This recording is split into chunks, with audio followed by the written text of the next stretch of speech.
នៅក្នុងជាតិមុនខ្ញុំនិងប្អូនស្រីបានជ្រើសរើសសត្វវិញ្ញាណដៃគូជាមួយគ្នានាងប្រញាប់រើសយកប្អូនប្រុសដែលមានកម្លាំងខ្លាំងក្លានិងមានឈាមក្តៅរួចទុកប្អូនប្រុសដែលកំពុងតែជិតស្លាប់ឲ្យខ្ញុំដើម្បីសង្គ្រោះជីវិតគេខ្ញុំបានចំណាយធនធានបណ្ដុះបណ្ដាលទាំងអស់របស់ខ្ញុំសូម្បីតែប្រើឈាមបេះដូងរបស់ខ្ញុំផ្ទាល់ដើម្បីជួសជុលសរសៃវិញ្ញាណឲ្យគេផងដែរប៉ុន្តែនៅថ្ងៃដែលកងទ័ពអារក្សទម្លុះរបាំងការពារទីក្រុងគេបានបិទជញ្ជក់ថាមពលវិញ្ញាណរបស់ខ្ញុំអស់ហើយធាក់ខ្ញុំចូលទៅក្នុងសម្បុកអារក្សផ្ទាល់តែម្ដងនាងគិតថាឈាមបេះដូងពីរបីដំណក់ធ្វើឲ្យនាងមានគុណលើខ្ញុំជារៀងរហូតមែនទេសុបិនទៅចុះមនុស្សតែម្នាក់ដែលខ្ញុំស្រឡាញ់គឺជូជូឆាឈីវនាងទន់ខ្សោយណាស់នាងមិនអាចទ្រាំនឹងការភ័យខ្លាចបន្តិចបន្តួចបានទេខុសពីនាងដែលបាត់បង់ឈាមបេះដូងហើយនៅតែអាចទ្រាំបានយូរដល់ម្លឹងបើនាងចូលចិត្តការឈឺចាប់ខ្លាំងម្លឹងចឹងក៏យកឲ្យពេញទីទៅខ្ញុំត្រូវបានអារក្សស៊ីទាំងរស់ខណៈដែលគេចាក់ចេញទៅជាមួយប្អូនស្រីរបស់ខ្ញុំដោយមិនងាកក្រោយសំបីបន្តិចប៉ុន្តែនៅពេលដែលខ្ញុំបើកភ្នែកម្ដងទៀតខ្ញុំបានត្រឡប់មកថ្ងៃដែលពួកយើងជ្រើសរើសសត្វវិញ្ញាណវិញកបងស្រីសំឡេងផ្អែមល្ហែមនិងផុយស្រួយនោះបានទាញខ្ញុំចេញពីការឈឺចាប់ដែលស្រមើស្រមៃនៃការត្រូវបានអារក្សហែកសាច់ប្អូនស្រីមិនមែនបង្កើតរបស់ខ្ញុំគឺលីនជូជូលេងឆាឈីកំពុងឈរនៅក្បែរខ្ញុំដោយទាញដៃឲ្យខ្ញុំយ៉ាងអៀនខ្មាស់ខ្ញុំសម្លឹងមើលទៅកណ្ដាលកន្លែងធ្វើពិធីនៅលើវេទិកាអមតៈក្មេងប្រុសដែលមានរូបរាងជាឆ្មាអារក្សពីរនាក់កំពុងលុតជង្គង់នៅទីនោះម្នាក់ម្ខាងឆ្មាពណ៌ខៀវនៅខាងឆ្វេងមើលទៅហត់នឿយប៉ុន្តែរាងកាយទាំងមូលរបស់គេទាំងណែនពោពេញដោយភាពរស់រវើកឆ្មាពណ៌នៅខាងស្ដាំគឺជាប្អូនប្រុសម្នាក់នោះគេស្លៀកអាវពណ៌សហែករហិនមានស្នាមរបួសជ្រៅរហូតដល់ឃើញឆ្អឹងប៉ុន្តែពីលើក្បាលរបស់គេមានពន្លឺពណ៌មាសស្រពោននៅលើទ្វីបដែលមានអារក្សរស់នៅរាប់សិបកម្លាំងរបស់អ្នកប្រមាញ់អារក្សមានទំនាក់ទំនងយ៉ាងជិតស្និទ្ធជាមួយសត្វវិញ្ញាណដៃគូរបស់ពួកគេការមានសត្វវិញ្ញាណដ៏ខ្លាំងក្លាមិនមែនគ្រាន់តែជានិមិត្តរូបនៃកម្លាំងប៉ុណ្ណោះទេតែវាជាខ្សែការពារចុងក្រោយរបស់យើងខ្ញុំរុះដៃលីនជូជូចេញហើយសម្លឹងមើលនាងយ៉ាងត្រជាក់លីនជូជូបានស្រកខ្លួនចុះក្រោមក្រសែភ្នែករបស់ខ្ញុំរួចក៏ធ្វើទឹកមុខឈឺចាប់ភ្លាមហើយលុតជង្គង់នៅចំពោះមុខលោកគ្រូធំ Grand Elder នៅលើវេទិកាខ្ពស់លោកគ្រូធំជូជូមានរឿងចង់និយាយជូជូតើមានរឿងអ្វីថ្ងៃនេះគឺជាថ្ងៃសំខាន់សម្រាប់កូននិងលីនវ៉ាន់វ៉ាន់លេនវ៉ាន់វ៉ាន់ក្នុងការជ្រើសរើសសត្វវិញ្ញាណច្បាប់គឺបងស្រីត្រូវជ្រើសរើសមុនតើកូនចង់ដណ្ដើមមុខគេជូជូមិនហ៊ានទេលោកគ្រូធំគឺលោកពូទាំងអស់គ្នាក្មេងប្រុសសក់ស្នេះទោះបីជារបួសធ្ងន់ធ្ងរក៏ដោយប៉ុន្តែគេមានពន្លឺពណ៌មាសដ៏មានសំណាងនៅលើក្បាលថ្ងៃណាមួយគេប្រកាសជានឹងក្លាយជាអារក្សដ៏អស្ចារ្យម្នាក់ជូជូមិនមានសមត្ថភាពគ្រប់គ្រាន់ក្នុងការទទួលបានឱកាសបែបនេះទេបងស្រីបងគឺជាកូនស្រីច្បងនៃត្រកូលលីនហើយបងមានទេពកោសល្យណាស់សត្វដ៏មានសំណាងនេះគួរតែជាដៃគូរបស់បងកូននឹងយកតែឆ្មាពណ៌ខៀវធម្មតានេះបានហើយប្អូនប្រុសបងមិនដែលហ៊ានប្រជែងឱកាសនេះជាមួយប្អូនទេយីមនុស្សចាស់នៅជុំវិញពួកយើងងក់ក្បាលយល់ព្រមដោយសរសើរនាងថាជាមនុស្សយកការពួកគេជំរុញឲ្យខ្ញុំប្រញាប់ចងសម្ព័ន្ធជាមួយឆ្មាពណ៌ដែលមានសំណាងល្អមួយនេះពេលកំពុងស្ដាប់ពួកគេនិយាយក្រសែភ្នែកខ្ញុំធ្លាក់ទៅលើដៃឆ្វេងរបស់លីនជូជូដែលព្យួរនៅក្បែរខ្លួននាងពន្លឺពណ៌មាសស្នៃត្បូងសេតជេដបានលេចចេញពីក្នុងដៃអាវធំរបស់នាងវាគឺជាត្បូងសម្រាប់រកមើលវិញ្ញាណនាងបានពិនិត្យពួកគេរួចរាល់ដោយសម្ងាត់ពន្លឺមាសដ៏មានសំណាងនៅលើក្បាលក្មេងប្រុសស្លៀកពាក់ស្នោះមិនមែនជាអ្វីក្រៅពីសម្បុកទេសរសៃវិញ្ញាណនៅខាងក្នុងខ្លួនរបស់គេត្រូវបានកំទេចជាបំណែកយូរមកហើយដែលធ្វើឲ្យគេក្លាយជាមនុស្សពិការដែលមិនអាចបណ្ដុះបណ្ដាលដោយខ្លួនឯងបានទៀតទេអ្នកណាក៏ដោយដែលចង់សម្ព័ន្ធជាមួយគេនឹងត្រូវចាក់បញ្ចូលជីវិតនិងការបណ្ដុះបណ្ដាលរបស់ខ្លួនទៅក្នុងរណ្ដៅជ្រៅគ្មានបាតនោះនាងមើលងាយបន្ទុកដែលចិត្តស្លាប់នៅពេលណាមួយនេះប៉ុន្តែបែរជាលោកខ្លួនចង់បានកម្លាំងប្រយុទ្ធដែលនៅដែររបស់ក្មេងប្រុសស្លៀកពាក់ពណ៌ខៀវនោះហើយជាមូលហេតុដែលនាងសម្ដែងរឿងលះបង់នេះនៅចំពោះមុខត្រកូលខ្ញុំឈានទៅមុខប្អូនស្រីតើប្អូនពិតជាជឿថាឆ្មាពណ៌នេះគឺជាប្រជ័យម្ដងក្នុងមួយជីវិតហើយប្អូនពិតជាចង់ប្រកួតគេឲ្យបងមែនទេរាល់ពាក្យដែលជូជូនិយាយគឺពិតមែនបងខ្លាំងណាស់បងប្រកាសជានឹងអាចការពារពរជ័យនេះបានជូជូគ្រាន់តែចង់បានសត្វវិញ្ញាណសម្រាប់ការពារខ្លួនប៉ុណ្ណោះវានឹងគ្រប់គ្រាន់សម្រាប់កូនបើគេពិតជាមានសំណាងមែននោះហេតុអ្វីបានជាប្អូនមិនហ៊ានងើយមើលមុខគេប្អូនតែងតែនិយាយថាប្អូនមិនស័ក្តិសមប៉ុន្តែបងគិតថាប្អូនខ្លាចជាប់ជំពាក់នឹងបញ្ហារបស់គេមែនទេបងស្រីតើបងមានន័យថាយ៉ាងម៉េចជូជូគ្រាន់តែចង់មានន័យថាអូតើបងអាចគិតពីកូនបែបនេះបានយ៉ាងម៉េចទៅ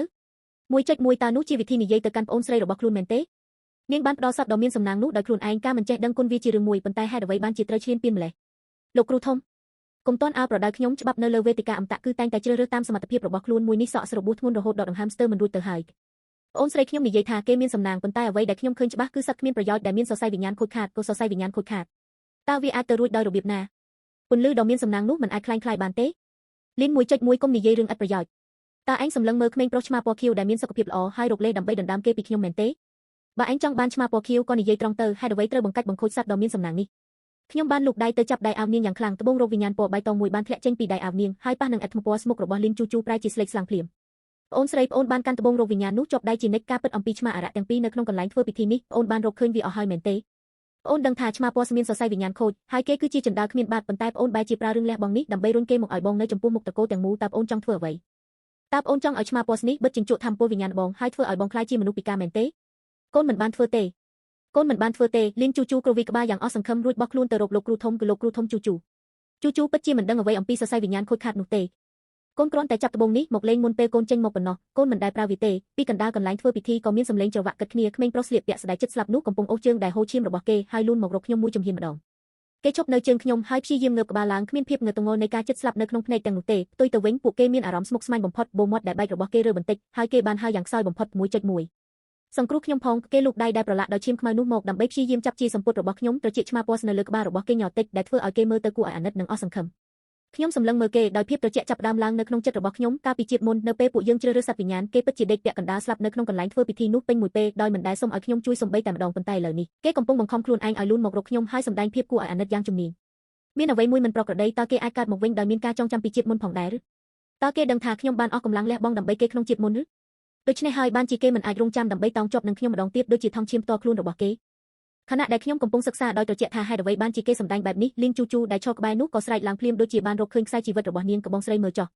សត្វដ៏មានសំណាងនេះកំពុងលូកដៃមករកបងមុនគេសត្វវិញ្ញាណជ្រើសរើសម្ចាស់នេះគឺជាវាសនាគេមិនពិការអ្វីទេគេគ្រាន់តែរងរបួសបន្តិចបន្តួចប៉ុណ្ណោះបងស្រីប្រញាប់ចងសម្ព័ន្ធជាមួយគេទៅវ៉ាន់វ៉ាន់ដោយសារសត្វវិញ្ញាណនេះបានជ្រើសរើសបងវាមានន័យថាបងទាំងពីរមានវាសនាជាមួយគ្នាទោះបីឆ្មាពណ៌នេះរងរបួសក៏ដោយប៉ុន្តែរស្មីនៃសំណាងរបស់គេមិនទាន់រលាយបាត់ទេប្រញាប់បង្កើតសម្ព័ន្ធភាពទៅ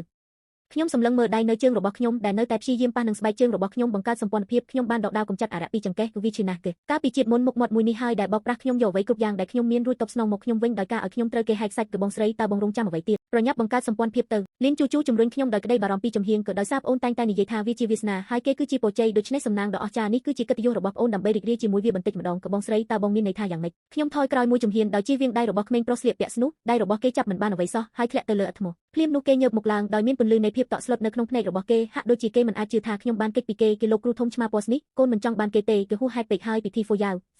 មិនមែនជាការលេងសើចទេសត្វវិញ្ញាណបានជ្រើសរើសកូនរួចហើយការបដិសេធមិនចង់សម្ព័ន្ធនៅចំពោះមុខត្រកូលទាំងមូលគឺជាការអាម៉ាស់ច្បាប់ត្រកូលលីនគឺបងស្រីជ្រើសរើសមុនដោយសារខ្ញុំជាអ្នកជ្រើសរើសមុនខ្ញុំមានសិទ្ធិបដិសេធប្អូនស្រីខ្ញុំសរសើរឆ្មាពណ៌នេះដូចជាគេត្រូវបានបញ្ជូនមកពីស្ថានសួគ៌ដូច្នេះខ្ញុំនឹងធ្វើការល្អឲ្យនាងដោយប្រគល់ឆ្មាពណ៌នេះឲ្យនាងរួមជាមួយឆ្មាពណ៌ខៀវនោះផងដែរ